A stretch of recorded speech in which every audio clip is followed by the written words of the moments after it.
Hi, and welcome to Night Clerk Radio. This is episode 73, Cryo Chamber's Tsathoggua.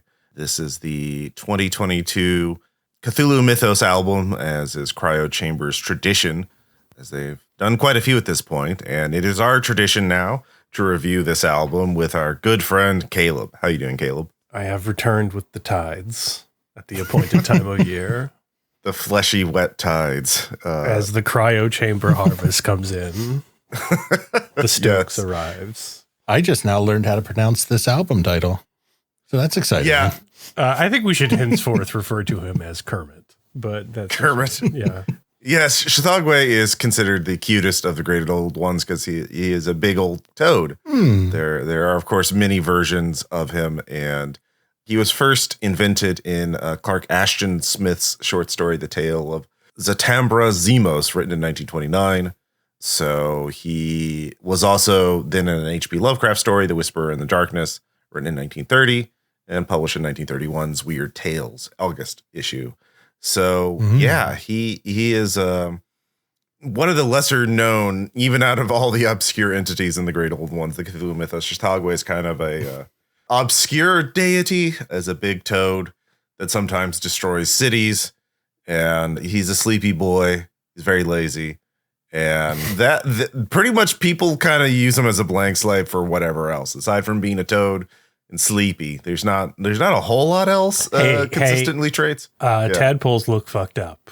That is true. Primary inspiration of Tsathoggua in my experience. I think the most mainstream depiction of Tsathoggua is probably like the frog plague in BPRD. If I had to guess, I would say probably that's the most mainstream depiction of this one. But yeah, he is on the B team. He is on the backbench of Lovecraftian mythos entities. He is not a first stringer. Yeah, they're thinking of kicking him down to minors this year. Yeah. So has Cryo Chamber exhausted all of the A tier, S tier old ones for these compilations? Are we down in the B tier because that's where we've hit, or because it fits the music, like what they want to do musically better? I think it might be like we're just hitting the bottom. Like I'm psyched for like Nodens or Basts to come up or any of that kind of stuff. Like that would be interesting. You're more, well, this is just an actual Mesopotamian deity, guys. Like that might be interesting, but it doesn't seem like they're repeating because like, let's be honest, you wanted a Cthulhu too, and you named it Dagon. Like, come on, guys. Like I've done that too. I've done that in writing. Like, yeah, I know how this is done. Yeah, they've got the big names already. Those were the first ones: Cthulhu, Azathoth, Nyarlathotep, Yog-Sothoth, and Shub-Niggurath, and Haster. Now we're going to Yig, Dagon, and Tsathoggua. Like now, they really are creeping down. I mean, I feel like at this point they're getting stuff that like is mostly used in like Cthulhu Mythos themed board games and card games at this point, like Arkham Horror and those kind of games. Like, oh god, we need to fill in so many cards worth of stuff, and so hey, Tsathoggua, he's now a thing you can encounter in this game. So as a guy who now has to like reinterpret Lovecraft to like keep the lights on, like I really am just like looking over at Cryo Chamber with like the guy in the noose meme, like, hey, first time, like, you start running out. The crazy old racist bastard was only alive so long. He only wrote so much. Yeah, there might be copyright issues with some of the deities in the extended mythos, stuff that, like the EU. It may not be like canon. the Argus Derelith stuff. Because it was actually August Derelith who came up with Tsathoggua and Tsathoggua, which are respectively sort of like the wind and the fire deities. Tsathoggua is associated with the Wendigo, and Tsathoggua is just a big ball of fire. Fire vampire, that kind of stuff, yeah. Yeah. So, and I have no idea what the copyright issues would be, but like, we're going to make an album specifically themed after this, deity mentioned in this story, which is still under copyright or whatever. I mean, I don't know what the issues are. So yeah, they may be limited in certain respects. Yeah. Or maybe these are just from stories that the person like. But I think like, Tsathoggua and Tsathoggua would be interesting as albums because like it's, for one thing, a different palette of sound, like to have a fire based themed album or a wind, frozen north kind of album. I think it might be apparent by us wish casting different deities into this role, our thoughts on this album. And then also, like, I think they're okay copyright wise, as long as no one can copyright like wet slapping sounds, because that seems to be what they've got going for them a lot in this one. Just a lot of wet slapping sounds in long hallways and canyons. And then some very interesting stuff, like kind of peppered in between. But yeah. When you guys asked me on here, I told Burke, like, prepared my thesis is just like, I really kind of think Lovecraft is detracting from the music we could be listening to at this point. I worry it might be limiting the palette rather than inspiring the palette at this point. But that's where I'm at on it, which isn't to say there aren't good parts of this album, but yeah, there are also parts that I've tried to listen to 4 times and still cannot cognitively grasp because it just slips through my brain like the silence. Yeah. So I think, on that segue, we should probably just get into talking about the music.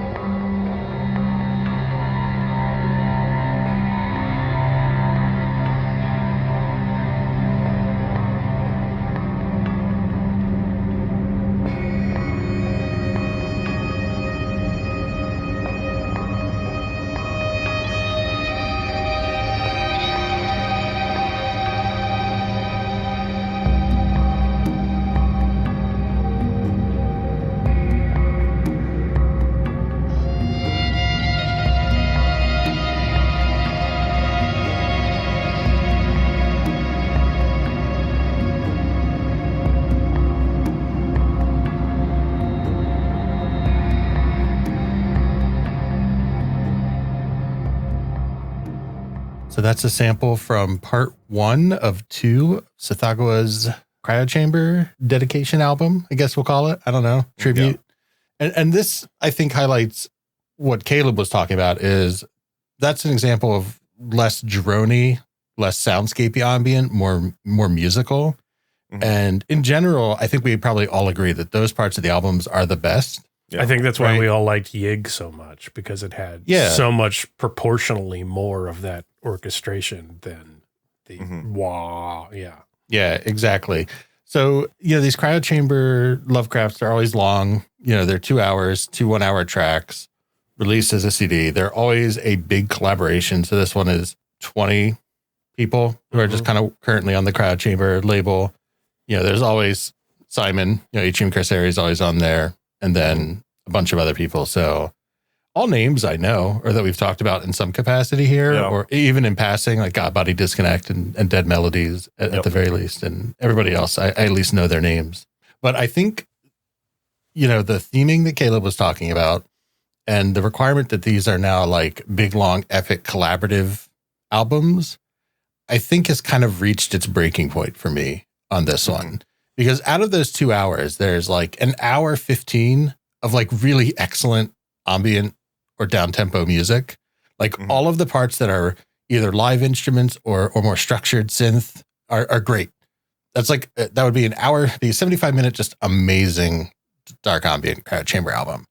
The problem for me is that that's cut off by 10 to 20 minutes at a time of sweeping wind and water dripping. And like, I don't know, I feel like I get it.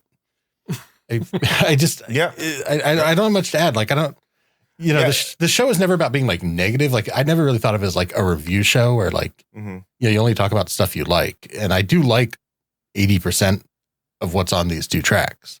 I just find the other 20% really frustrating.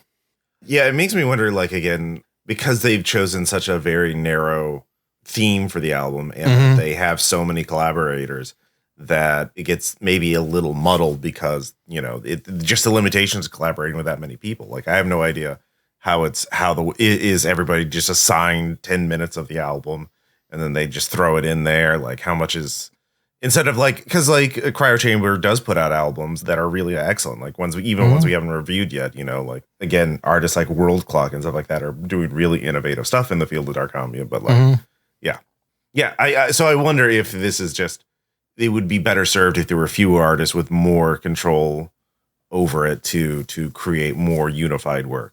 I don't know. I think the artist count could work because Yig was a lot of people and still worked. Yeah, that's true. Fine. I think it's just the theming. I think Lovecraft deities, to me as an outsider, seem to be 75% drippy boyz. And like when you pick that for your musical palette, you kind of get pushed into a corner unless you really start to reevaluate. I think it kind of worked with Dagon. I don't know if it's just like back to back. It didn't work for me.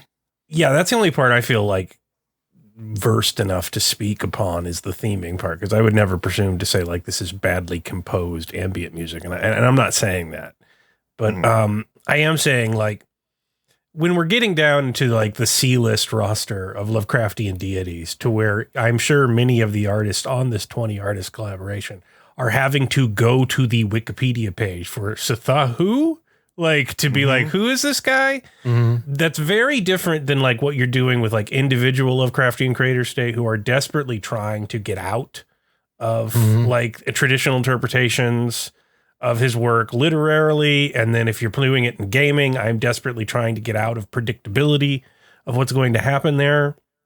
But when you have 20 people, you're not going to be able to put together a consistent product if everyone is trying to innovate in every direction at once.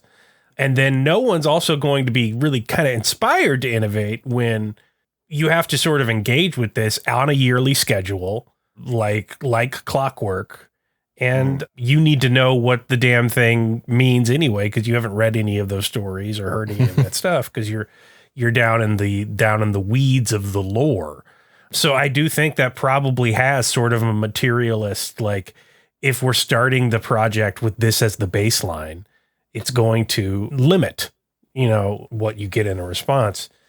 And yeah, I think that's the other thing. Like 2 in a row is a lot because we've seen it go differently with like Yig and, hell, other albums that Cryo Chamber puts out. But I don't get invited to talk about because I'm the tentacle expert. You're.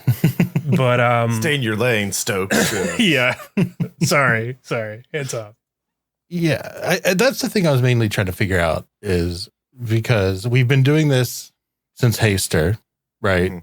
So this is our 4th time doing this. Wow, 4 years of talking about Lovecraft, dark ambient. That's wild. But like Haster, I really liked. I remember liking. Yig, I was blown away by. Dagon, I also enjoyed. And for some reason, this one, it was just a step too far. I don't know if it was mood. Like if I listen to it in 6 months, I'll have a completely different response. Well, honestly, some of the things that were new didn't like work at all, at least for me. Like on track 2, like there are these sporadic, like kind of like synthesized foghorn, like just bellowing out randomly. And it's, I mean, for me, dark ambience of music to be immersed in and to not, just be surrounded by, and then like having a big foghorn, just like, okay, that was very disruptive and not in like interesting way. I don't know. It was just like, what? Yeah. The fuck is that? Yeah. Because there were foghorns in Dagon too. Yeah. But I mean, in Dagon, it made sense thematically. Yeah. Because it's like literally foghorns because, you're in the ocean now because it's Dagon. Right. Yeah. But in this one, it didn't work. I mean, like, on the other hand, there were things I did like there was like on track 1, there were these like, I would describe them as like laser burning kind of sounds that were really interesting. I really like that. Yeah. Yeah. So I I do want to focus mainly on talking about the bulk of the album that I did like. Just to be clear, I don't want to sit here and just repeat ourselves over and over again that some aspects of the theming didn't work. I do want to say that even though it didn't work for me, I think it's just frustrating because even if it doesn't work, it is still like super well done. Like to bring that many people together. Like I think that seems like a production nightmare.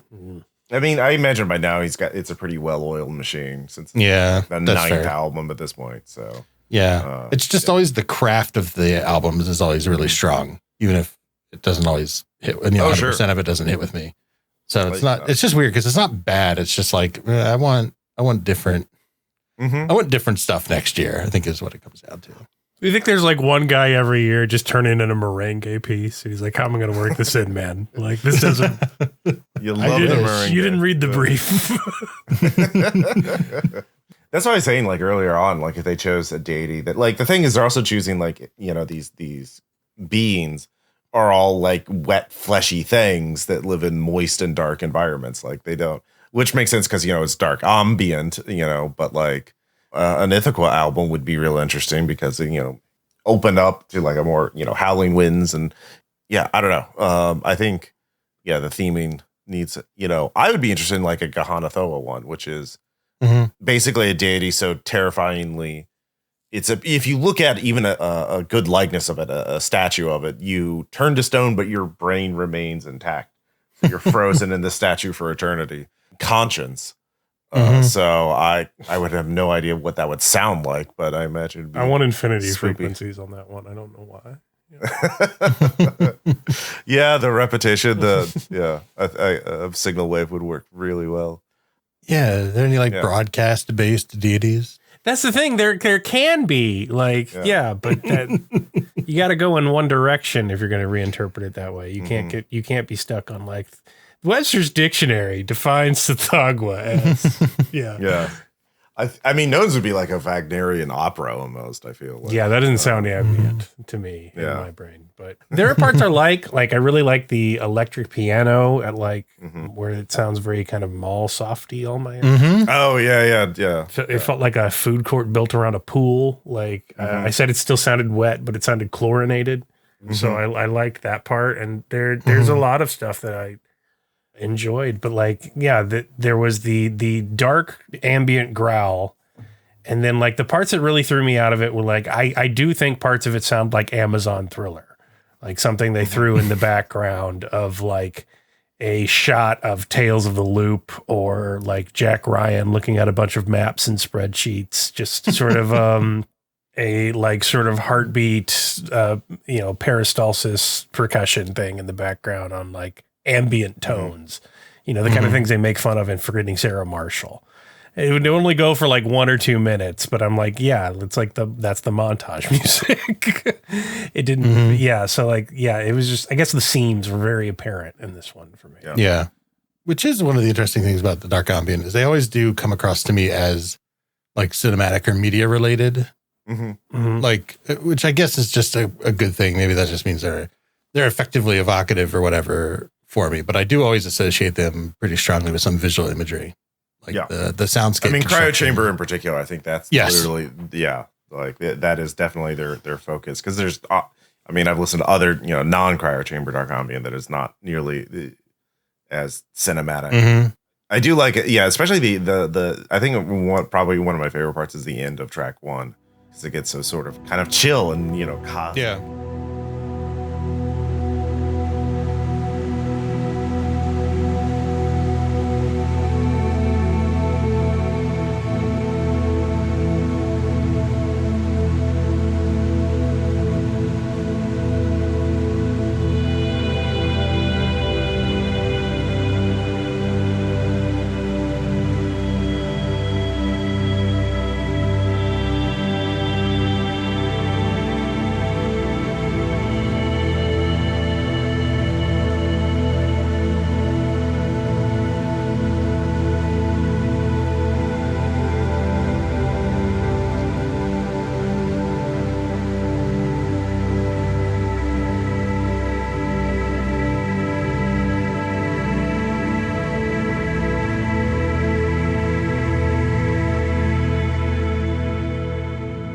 Yeah, I think we all agree on that because the Malsoft part Caleb was talking about is 45-ish minutes to the end of part 1. I just wrote that I like the last 20 minutes of part 1, from kind of 32 minutes onward, there's that long middle kind of soundscapey break we've been talking about. And then the last 32 minutes are a really nice synth build through a lot of different styles, timbres, textures. There's a little bit of stuff that feels a little carpentry. He really likes that quarter note pulse, under stuff going on, the kind of 4 on the floor, but not with drums, with a synth bass patch. There's a lot of that in there, moving through the Malsoft, like Caleb said, into really nice chill synth work. That type of stuff. I would love a full album of nothing but that. Whoever made those parts. Tell me. Yeah. They should have annotation, be look up this artist, be like this. We need pop-up video, but for Cryo Chambers. Oh, that would be awesome. That would help me listen to it. I'll be honest. Yeah. It might help fight the anesthetation factor of I know I said this the last episode, last time we reviewed an album, but like I would really love to see a behind the scenes documentary about the making of one of these albums. Yeah, I think we say that every year, and I still stand by it. Every year, I stand by it. You guys win the lottery, and we'll just travel the country, like invading. The we'll just head up to ambient. Oregon, kick down Simon's front door, like, all right, we're making this documentary. Yeah. So that was pretty part one heavy. So in part two, I actually was really hopeful because part two starts off really strong for me. I think those first like 3 to 4 minutes of drone. That's why I was curious about which part you were referring to, Ross. Mm-hmm. The first few minutes of part two are also like really excellent drone work. Mm-hmm. And I do like that sort of drone. Mm-hmm. That's less like environmentally soundscapey, but is just like slow and plodding and has like a really, really slow harmonic progression and stuff. Just like, I'm fine with that. I can listen to whole albums of that type of stuff. Yeah. And then towards the end, around like 35 minutes in, there's like, I say choir, but it's like synth choir. It's not really like a full-on choir. Yeah. But there's some really nice chill parts towards the back half of part two. One thing I would like to see more of is, Caleb also notes this too, in that, like 45 to 50 minutes in part two, it almost like gets like prog rocky.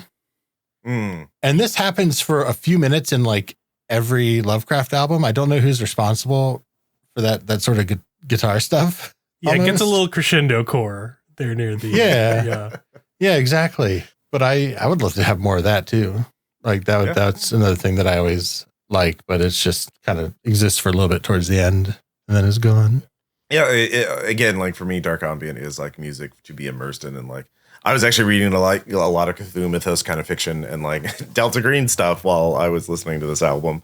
And aside from the stuff that kind of threw me off, especially on track 2, you can easily get wrapped up into it and not even notice it. But I feel like that's what it's like as a genre. Dark ambient is trying to do something to affect you on the subconscious level. Like you're not paying attention to it, but it's still like it. You just know it's there, lurking in the background. So this album didn't quite get that all the time, but when it did, like it was really good. So yeah, for me, it's the foghorns. They were just really. You really hate the foghorns on this one. I did not care for the foghorns. They're back. Yeah. That's interesting. Yeah, I mean the water and wind stuff is like, yeah, it's kind of a missed opportunity. If anything else, it's fine, I guess, but it didn't really. When I think Toad, I think freshwater. And why do you have a foghorn on a freshwater body? I mean, like on track 1, there are these sections of like swamp sounds that I thought were actually pretty. Yeah, that's Toady. That's Toad up. Yeah, exactly. Yeah. I think talking about it for me, I think actually the reason why a lot of that stuff just didn't work as much for me is that I did like the non-soundscapey stuff so much more than some of their other albums. Like, I think if it had been 2 hours of like that sort of like gurgling cave soundscape stuff, it would actually be less of an issue for me. Honestly, like if it had been all soundscape stuff. Yeah. I don't know why. Like, I think that like that would have been fine. Yeah. Lo-fi spelunking sounds to chill and study to. Yeah. I think it's just that when I'm really enjoying like a synth or a string part and it fades out for like water dripping, I'm like, no, bring the other one back, please. I get it. This is very well made, but please, I want the other one. I mean, part of this is also, I feel like a Cryo Chamber makes these albums because like, I mean, for essentially SEO purposes, right? Like they put these up on YouTube and, people look for, and they're trying to hit all the Cthulhu Mythos deities for people, looking up those terms, those deities and seeing this. It's like, oh, wow. Soul soundtrack. So maybe this is meant to be like an entry point for dark ambient, like, oh, okay, I'll listen to this. And then, so like maybe they don't want to go too deep or complex because they're trying to bring in new listeners to the genre. I kind of like that idea. This is Cthulhu onboarding. Like, welcome. Yeah, exactly. Yeah, welcome to the world of dark ambient. Do you know music can be weird and about other things? Let us show you. Yeah. Because I know like some of their video versions of these that are up on YouTube have like millions of views. Like I think the Cthulhu one does. So yeah, I'm sure you call something Cthulhu and you bring in a lot of people. Maybe. But even outside of like YouTube stuff, they they do seem fairly popular.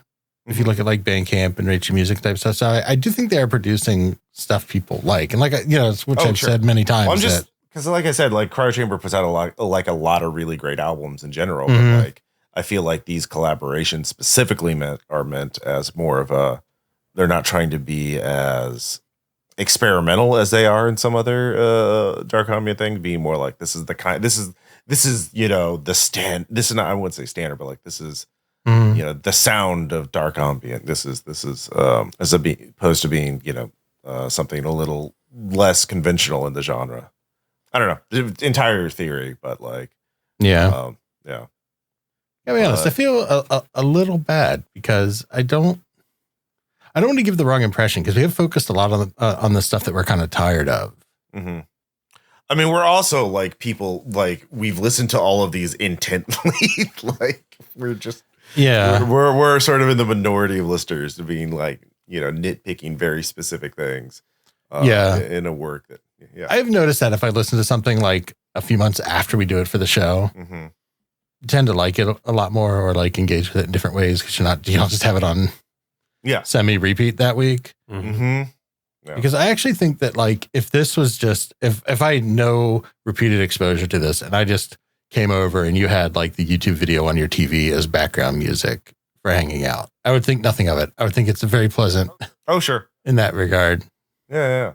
And I think that's sort of the goal a lot, because again, ambient more. I just never wanted the show to be like negative on stuff, so I felt kind of bad. This is kind of the first one that didn't really work for us. Okay, well let's get a screenshot of all making like YouTube reaction faces and being "Whoa, the new Cryo Chamber album." I'm not doing that, Ross. I'm not doing that. Okay. I'm just going to reiterate that I do actually think that a lot of it, like I'll say 80% of this album is actually really good. Yeah. Even if it didn't constitute 80% of this discussion, Yeah. No, if you liked any of the other albums, I think you should listen to it. Like I only get to come here once a year, so I'll be listening to the next one. Yeah. You want to come here more for more jobs? Than do you want to do you want to show up more often?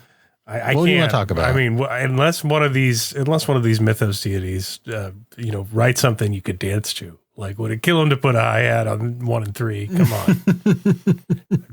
I'm getting bummed out. I would think Nair Lothotep would have been the dance track. Like he likes to party. Yeah. I mean, missed opportunity. Yeah. Nair Breakcore. I mean, I could see more guest opportunities being something we want to do in 2023 in general. So if something comes up. Yeah. I feel like you've done non-Lovecraft guesting though. I mean, I've probably just wormed my way like into a room where you're, hey, you guys podcasting? Like that's probably happened at least once or twice. No, we're doing this live on air now. Okay. I'm looking up because I know I really thought this show is edited, so I don't know if it's true or not. Well, you'll know it's true because you're here. I will. Yeah, we do guests like once a year, and we should probably change that because we know a lot of people who know stuff. I'm probably wrong. I might just be thinking of Dagon. You're just thinking of Dagon. It's entirely possible. Okay. Man. I feel like Caleb was on one of our theory episodes or something. Yeah, yes. That's it. Yeah, that's it. Yes, you were on a bonus episode. You were on a Patreon bonus episode. See, so that's it. Thank you, Ross. You're welcome. Saved me a lot of trouble there. Caleb, have you've played? I know you played Darktide. Have you played Signalis yet? Yes. Oh yeah. See, he could jump in on the Signalis and Darktide episode. Do you want to live on air? Yeah. Do you want to talk about Signalis and Darktide soundtracks? No, I'm busy. All right, that's cool. Well, been great. Thank you, listeners. Yes, I Jesper Kidd has getting me gains at the weight room on that Darktide soundtrack. So I really like that shit. So yeah, that'd be great. Very good. Okay, final word. It's a good dark ambient album. Check it out. I'm still going to see what they do next year, but I hope it's a little different. And I'll leave it at that.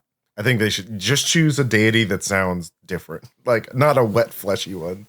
And no more drippy boys. No more drippy boys. I say make one up. Most people won't know.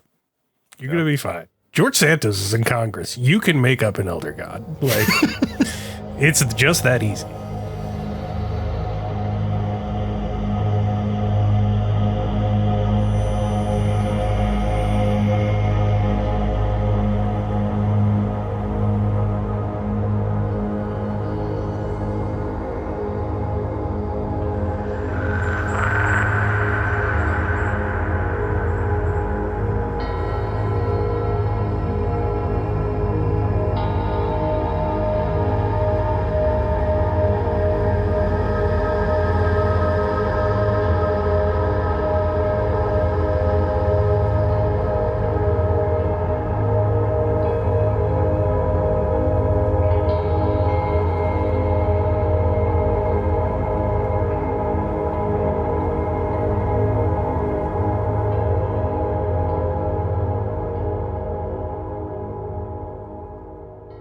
Thank you so much for listening to this episode. As always, if you like our podcast, please rate and review us on your podcasting app of choice.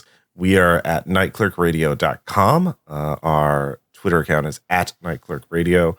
I am at Ross Payton, and Burke is at Burke McBurkinson. We have a Facebook page, and we have a Patreon.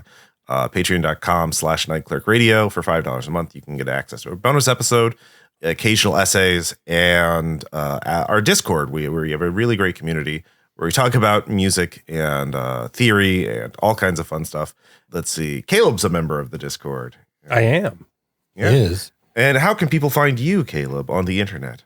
I have Patreons at patreon.com/DGDC for Delta Green Dead channels and /HGod for Hebanon Games Open Design. So check me out either place. You have like a big link tree type thing that we can. Yes. Yeah, I can give you that for the connect show with you. notes. Yeah. Caleb writes a lot about the Cthulhu mythos in some capacity or another. So, yeah. Yeah, it's actually not a joke when we're here with y'all, because y'all do write like for Lovecraft games, like design RPGs and stuff. So, Yep. What are we doing next episode, Ross? Next episode is on null object, which Burke knows a lot more than I do about. Which is nothing almost, except for that it's the same person who does groceries, who is. That's it. Yeah. Yeah. And it's his like lo-fi project. Yeah. So that will be very interesting to check out. And if you're a patron or a listener, just thanks for listening. If you're out there in a swamp, just watch out for Tsathoggua. He does eat people, I'm pretty sure. I mean, most of those deities do. But yeah. Beware of wet, drippy